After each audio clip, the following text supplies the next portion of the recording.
All right, everyone. Happy Thursday. Hunter and I are on. I'm not sure if Sam's joining or not, but regardless, UFC Long Island is what the naming of it is going to be. Hashtag UFC Long Island. This weekend, we got quite a few fights to cover on this, but let's start off with some news.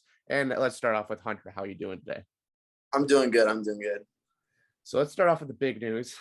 UFC 281 is announced location. We're going back for another November card at beautiful Madison Square Garden in New York City, New York. Doesn't get much bigger than that. We've also been told that Francis Ngannou believes that he will be back before the end of the year, possibly trying to set up a plan to fight in that card. He has been going back and forth on Twitter with John Jones. Do we think John Jones and Ngannou get it done and they're fighting come UFC 281? I don't think Francis is going to be healthy enough. I think John will be fine. John's willing to fight soon, so I don't think Francis is going to be healthy enough, man. John Jones versus Stipe could very well be the main event of that card, which is for an interim heavyweight title. Yep, and that's the heavyweight goat against the light heavyweight goat. Huge fight. So I like the fight, and also I'm going to stop you right there. It's the UFC heavyweight goat. I think Fedor. It's better. You can go Fedor, but I think it's Fedor. But in the UFC, I don't think there's a debate. I think it's Stipe. But yeah, that's pretty much the biggest of all the news, I believe. Unless something's immediately escaping my mind, but I think that's just about it. Actually, let's real quick talk about the whole Dustin Poirier and Michael Chandler videos that are coming out. Yeah. What was that about? Do we know why they were like, we've never seen Poirier start screaming at someone like that. Like, we've seen Conor McGregor talk about Jolie, and it was never even that bad with him. So what could Chandler have said that put Dustin to be like that? All I know is I want to see the fight one between those guys, but I think alcohol is definitely involved. There's no other explanation for it, because that's out of character for Dustin. And Michael Chandler's not a guy that will say something to a degree that even Conor said something. So I think alcohol was involved. They were chipping back and forth, and it just got, right. The heat. I mean, maybe he was just mad that after all this time, Michael Chandler never said that he was going to see Poirier at the top. And maybe that's what put him over. He just like, you can't look past me, man. But he never says Poirier's name. Other news. Nate Diaz is going off the deep end. I don't know if you watched his MMA Hour interview with Ariel Helwani. Also, shout out Ariel, but he needs to kind of turn back the cringe. He's kind of taken a little bit out of the Henry Cejudo book, but Henry Cejudo is an actual athlete, and Ariel Helwani is just a guy with a huge nose that has a big platform. But Nate Diaz saying that he wants to move on. However, he doesn't really want to leave the UFC. All he's asking is that he isn't with the UFC and then can come back when he wants to. I'm not really sure what he plans to do during his time away.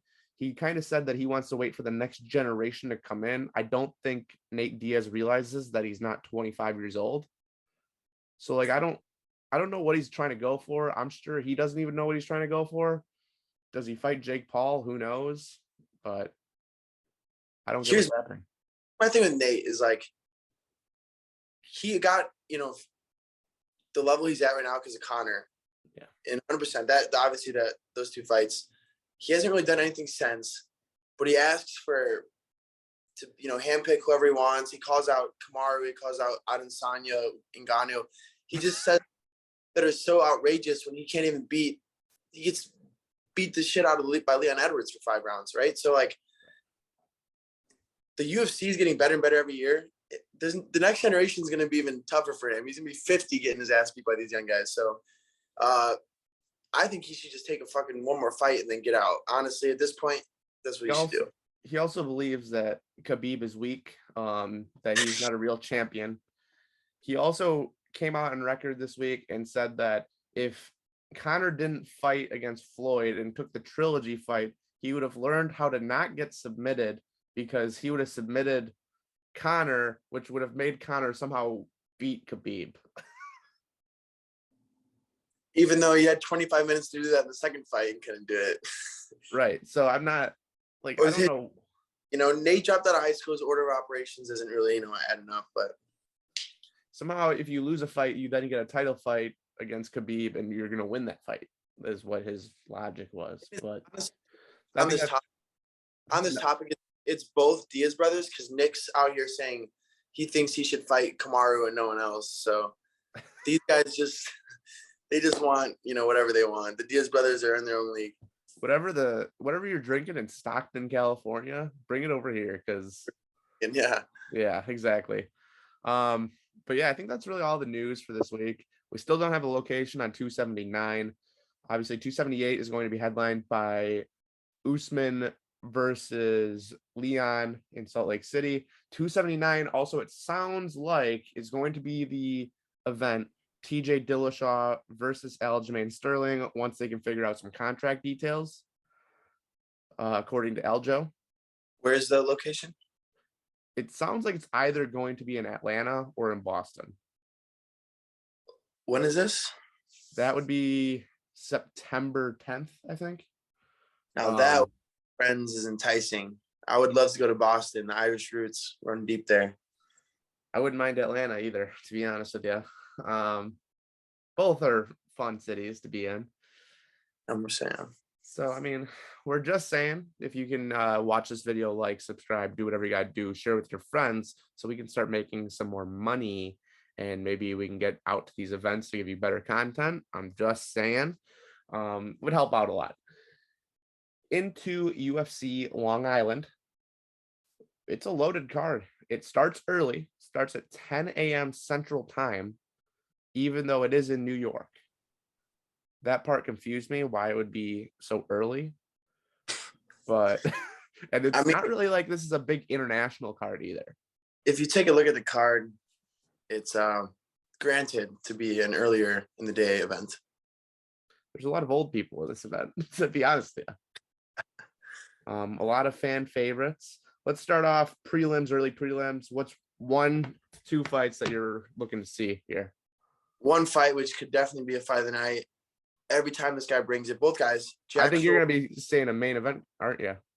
No, I'm not doing a main. That one, obviously, we have our go-to. Yeah. My banger of the night. But Jack Shore and Ricky Simon. Okay. Prelims is going to be a fun fight. Jack Shore is undefeated. Ricky Simon's on a roll. He just had his first finish in the octagon. His last time out. This is going to be a fun fight. And I'm not sure of the lines on this fight, but I'm excited to watch this fight. For me, it is Bill Algeo and Herbert Burns. I like watching Bill Algeo just in general. I think Herbert Burns has shown flashes of trying to be like his brother. He's not quite there, nor is he probably ever going to be there. But for a fight night prelim fight, I would say this is a pretty good one to have. I do think that there's going to be a lot of names on the prelims that you'll recognize, maybe guys that you didn't really realize they're still fighting, or that you just know the name, never saw them fight. I think this is going to be a good card for everyone to watch, especially at 10 a.m. on a Saturday, because there's not going to be much else to watch. Yeah. Yep. Into the main card, we'll go fight by fight because we know, I believe, everyone here. And let's start it off with Lauren Murphy, for the third time, is getting scheduled to fight Miesha Cupcake Tate. Shouldn't be much of a surprise of who we will be cheering for. This podcast has been very pro Miesha for many different reasons. Two big ones, if I'm thinking correctly. Miesha Tate, Lauren Murphy. Shocking that this is the first fight on the main card. I would have thought it was a little bit bigger, considering that Miesha's last two fights were name on the main event. But nonetheless, this is the third time this has been rescheduled. It looks like we're finally going to get it, though, this time. Yeah, I think what they've been doing in the UFC lately, too, is on these main cards, they start off the main card with a Sean O'Malley, a Miesha Tate, a big name to make you tune in, and then you're locked in for the next four fights. And what in the women's MMA, other than, the Ronda Rouseys, Amanda Nunes, is in terms of popularity, Miesha Tate's probably third or fourth all time in popularity. Right, Joanna. And she's knocking on the door at a title shot based off her name. It's a new division. We'll see how good she looks. I think stylistically, this is the perfect fight too. Lauren Murphy's not gonna, in my opinion at least, not gonna be able to damage her. She's not gonna out-grapple her. And distance striking is Misha's favorite too. So I think this is the perfect fight to set Misha up and get Cupcake Tate back to a title shot. I think so too. I mean, you're looking at the number 3 contender in the division. If you beat that, you're moving up likely to number 3. You have Talia Santos, who has already been beaten by Valentina. You have Caitlin Chukagian, who has already been beaten by Valentina. You would want someone fresh in there. Now, Natalia Santos, you can also debate maybe a lot of people do think that she may have beaten Valentina. I disagree. I think Valentina just still won that fight based on scorecards. I don't think it was a robbery in any sense of the word. But if you're looking for a new fight, Misha Tate's the new name. She is the top ranked person at that point if she wins. And she probably deserves it based on everything she's given to the UFC. And I know that's really never a good enough reason, but she's been there. She's been a role model for the organization. Just getting older. I think it's time to just give her that title shot. Win or lose, people are going to tune in. And I'm no matchmaker, obviously. I leave that up to those guys on Tuesdays. But what I would do is do a Misha Tate. I do a Talia Santos rematch just because the fight was so close. And I feel like you'd want Valentina to be able to actually solidify it's her win. And then I would do, if Misha can win this one, her against Caitlin Chukagian, number 1 contender fight. Winner gets the winner of the, most likely Valentina. So, yeah. Moving into the next fight, I think it's the fight that outside of the main event, we probably are most excited for it in terms of what could go down. Shane Burgos versus Charles Jourdain. I think this does have fight of the night written all over it. If not, then one of them is likely going to get a performance bonus because it ended so quickly. So Shane Burgos, Charles Jourdain. I think I know who you're going to be going with on this. What are you thinking of this fight? I'm going Shane Burgos all day. So am I. I just think Charles Jourdain, I believe his last fight was against Andre Ewell. I'll check that, but I believe that sounds right. Spartan kick, obviously. Charles Jourdain can bang, man. That dude's an animal, but I think Shane Burgos hits too hard, man. I think he's gonna be able to break him down. Lando Venata. The Lando Venata fight, which is actually a very good win for him. I just don't see him beating Shane Burgos. I think Shane Burgos is still a guy that can be in the top 5 in the next 2 or 3 years. So yeah, I don't disagree. I like this fight. I think that it has excitement all up for 15 minutes if we go that far. I don't think we will go that far. I could see this being a late first round, early second round stoppage. But I think if you're really betting, I think this fight just doesn't go the distance. And I think you should just tune in because I think it's going to be a great fight to watch. Absolutely. This one, I always struggle with his name, and it's not Matt Schnell's name that I'm going to mispronounce. It's Samadeerji. It's a Chinese name that I just struggle with. It's one of those one word names. I'm not even going to try to repronounce it. Who do you have in this fight? Matt Schnell is the underdog. Yeah, no, I don't have Matt Schnell, and I'm not going to even go for Sue. What Sue's name? I'm just going to call him Sue for now for short purposes. I don't think Schnell can beat him. I watched enough highlights on this dude, and where he was in his other promotion and what he's done so far. I just feel like he's going to outwork Matt Schnell. Matt Schnell, in my opinion, he's met his ceiling where he's at in his career. Yeah, his last 2 fights, a draw with Rodrigo Bontorin, who's now out of the UFC, and a quick submission loss to Brandon Roybal. 2 guys that are, Bontorin is no longer in the UFC. However, I still thought he was a very game competitor. I just think that he couldn't go anywhere. So it was probably a smart cut. And then Brandon Roybal, I think we're very close to seeing him fight again or fight for a title if he gets another win or 2. So not a bad loss. He also has lost to Pantoja in his last 4 fights. He did get 1 win by split decision. I just think it's an easy loss for him because I'm going to go Sue as well. I do like what he does. I think that he is a rising star, 16-4 versus 15-6. Not that the records really reflect much. I just think it's a safe bet to say that Matt Schnell loses this fight. And honestly, for Schnell, though, I guess you can give him the whole he's probably fighting for a contract type thing. But that never really pans out. You ever hear, a guy's fighting for his contract? There's usually a reason for that.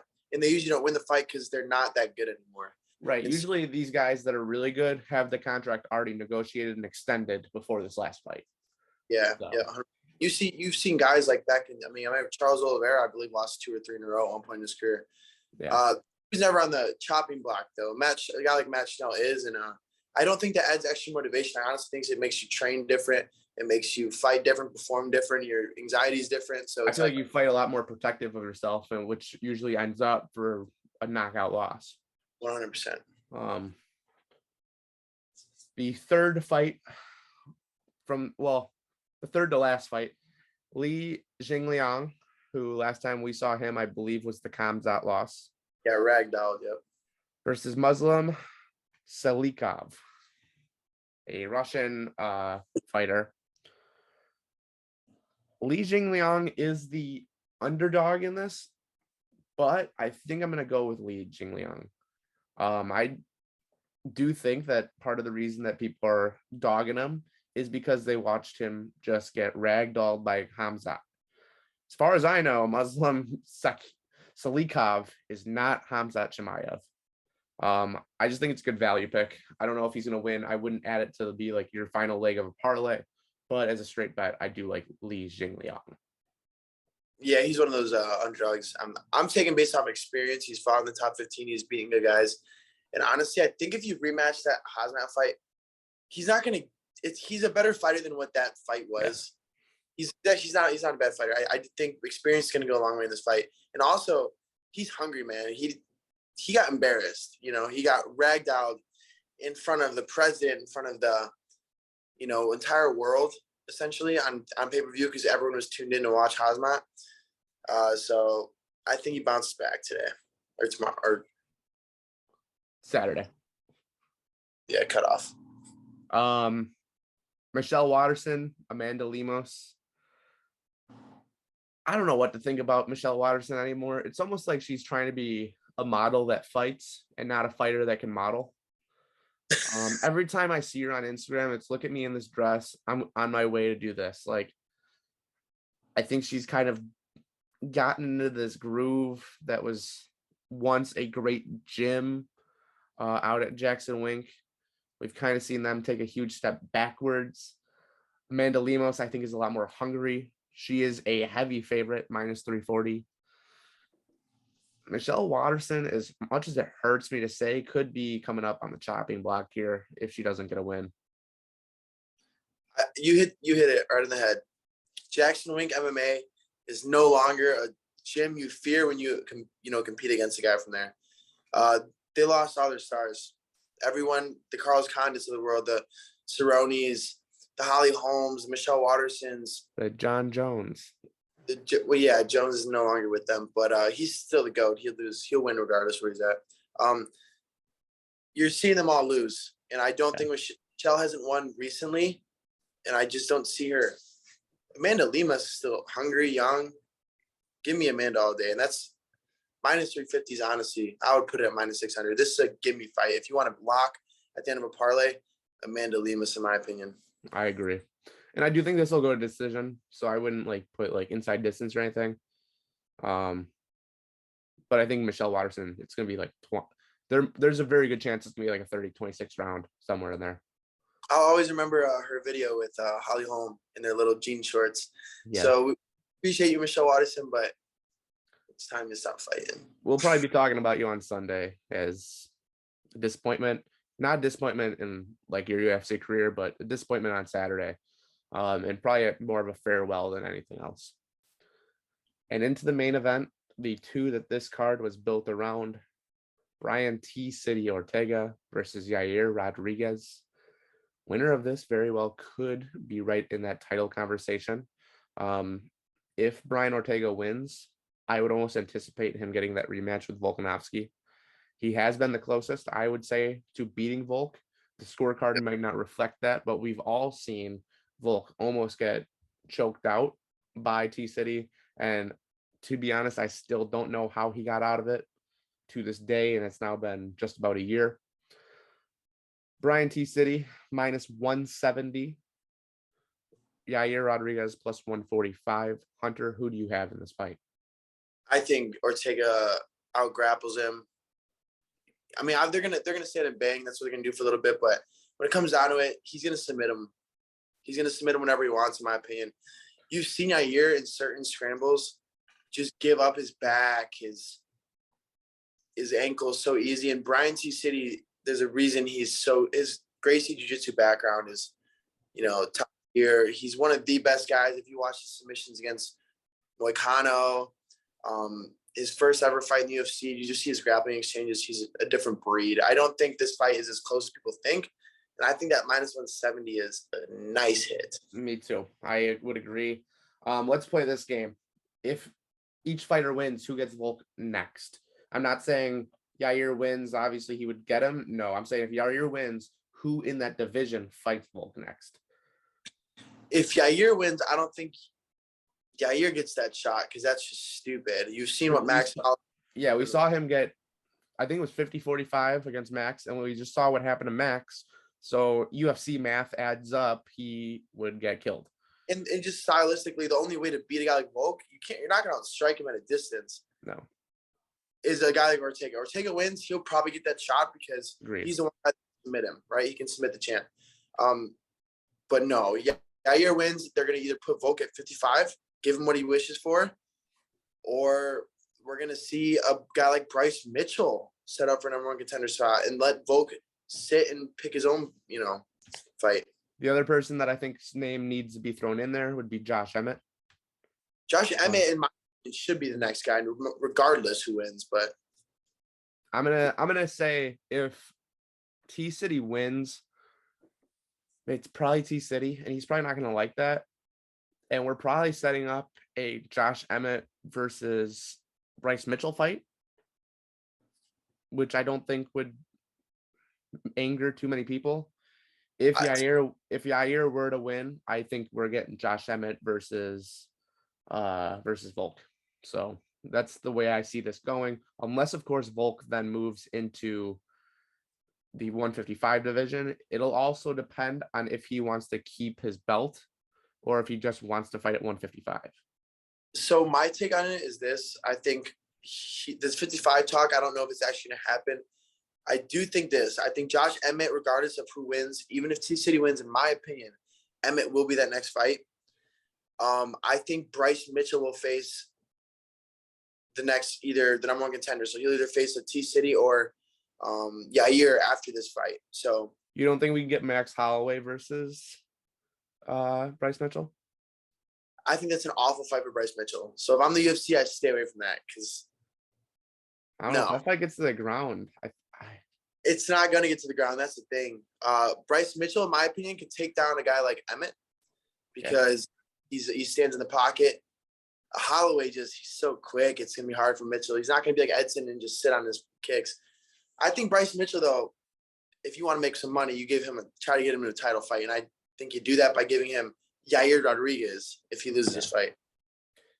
I agree. I think more than anything, we need to see Bryce Mitchell fight again by the end of the year. Yep. And New York City would be a pretty cool spot for that. I think, or of course, if they were to do a fight night in Little Rock, Arkansas, then you have to have him as the featured main event fighter. Yeah. So yeah, that's pretty much everything. UFC Long Island. We didn't have an episode on it. We'll just do your thoughts on last weekend's card.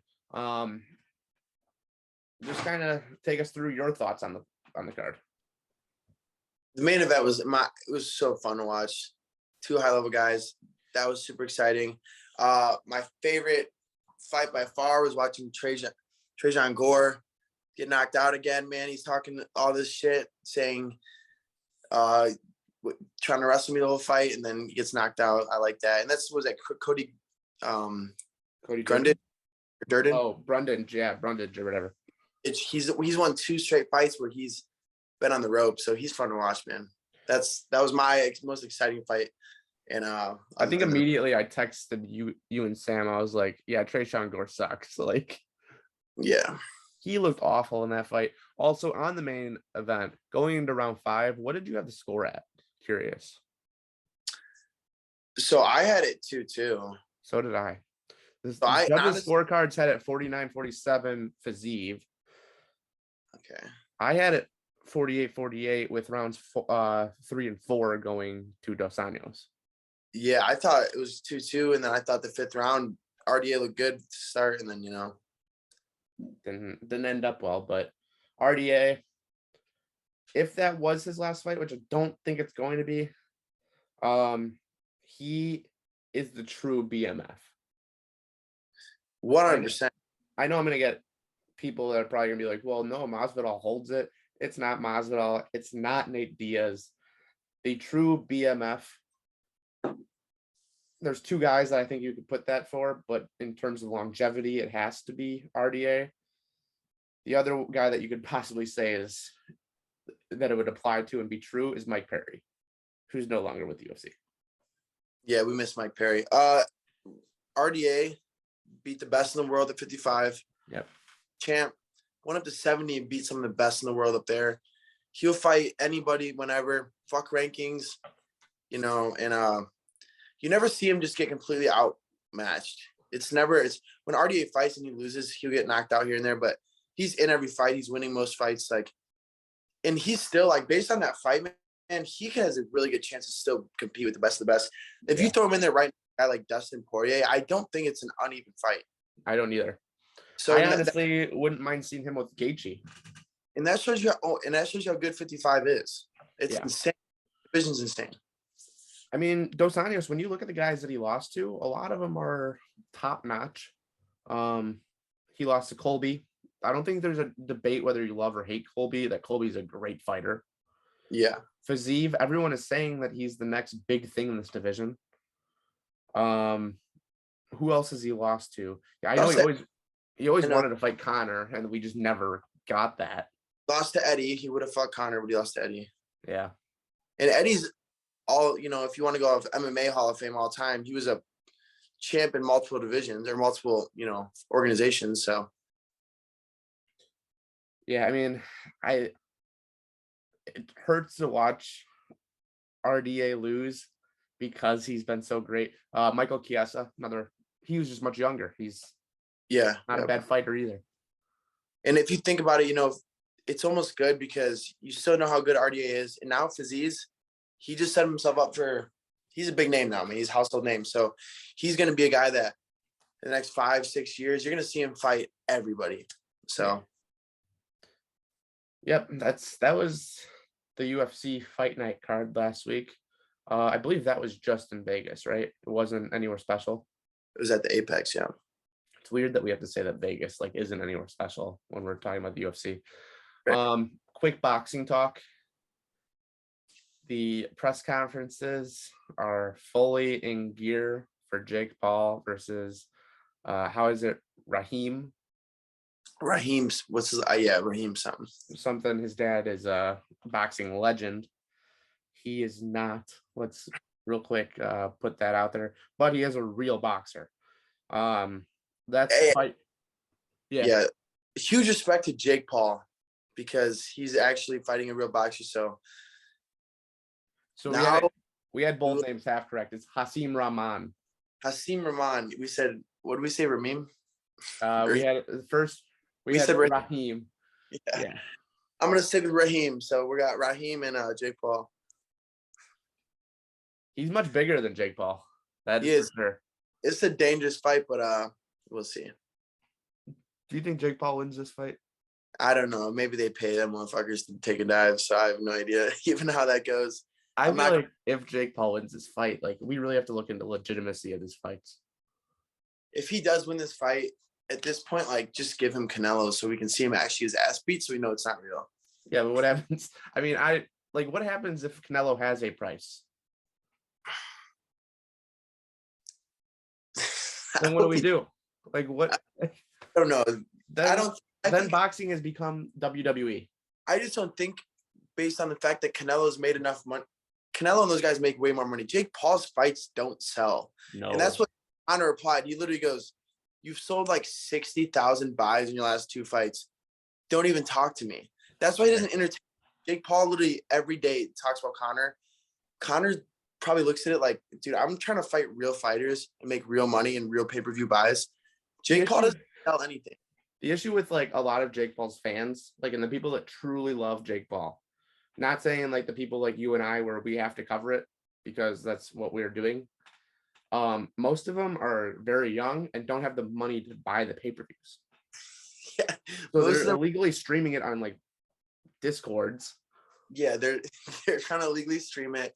No one's gonna, and Jake Paul fans aren't gonna go to their dad and be like, "Can you buy a $80 pay-per-view?" They're gonna be like, "I'm not watching Jake Paul." No adult wants to watch Jake Paul. Can you buy the Showtime pay-per-view boxing match of Jake Paul and Nate Robinson? No. Yeah, you get the undercard where it's like AP and Le'Veon Bell, and you're like, "What am I doing? Why did I spend money on this? I could have used that $80 and bought NFL Sunday Ticket." That's what's crazy about it. So people need to, I think people realize that that's why they don't sell, truthfully. Yeah. And also, based on that, we'll go back to MMA real quick. I have one thing to say. Yeah. Pay-per-view buys for the Adesanya fight was, I believe, 400,000 or something. But maybe my numbers are completely off. But the Oliveira and Dustin fight was like 500. And so that goes to show people don't want to see Adesanya fight compared to Oliveira and, guys like Dustin. So he's not a big name anymore because he's boring. Yeah. So I saw that. I'll try to, send that out to you guys or get the exact numbers on that. But it sold marginally less than Oliveira and Poirier did. So, I mean, to give you an idea, UFC 229, which is Khabib versus McGregor, which I know that is a big outlier, had 2.4 million buys. Yeah, but that's any Conor fight is an outlier. I'm telling you, if you do the Oliveira, Poirier, and Oliveira, Gaethje, they both sold more than Adesanya and Cannonier, which goes to show, even though the card was so good, no one really gives a fuck about watching Izzy dance around for 5 rounds. Here, so the biggest non-Conor card, Usman versus Masvidal, was 1.3 mil. There you go. Is 400K accurate though? Like, where did the UFC actually release that number? Those numbers were released, and I will tag you in that, Jake. But we will get those. We can get the exact numbers next week in the podcast, but I 100% am guaranteed that's the numbers. Wow. Yeah, it's kind of sad, to be honest with you. Yeah. Yeah, I don't think Izzy does it for people. Plus, a lot of people were able to kind of illegally stream the real fight that everyone wanted to watch, was Sean O'Malley. Or they missed it because they didn't know it was that early. Yep. So, wow. All right, that's all for this episode. We will see you guys on Sunday. Any last things you want to say? No, I mean, wake up bright and early Saturday and watch these fights. Yeah, share this with your friends. We hope to see you guys soon. And keep supporting us so we can go on cooler trips and get you guys better content. See you guys.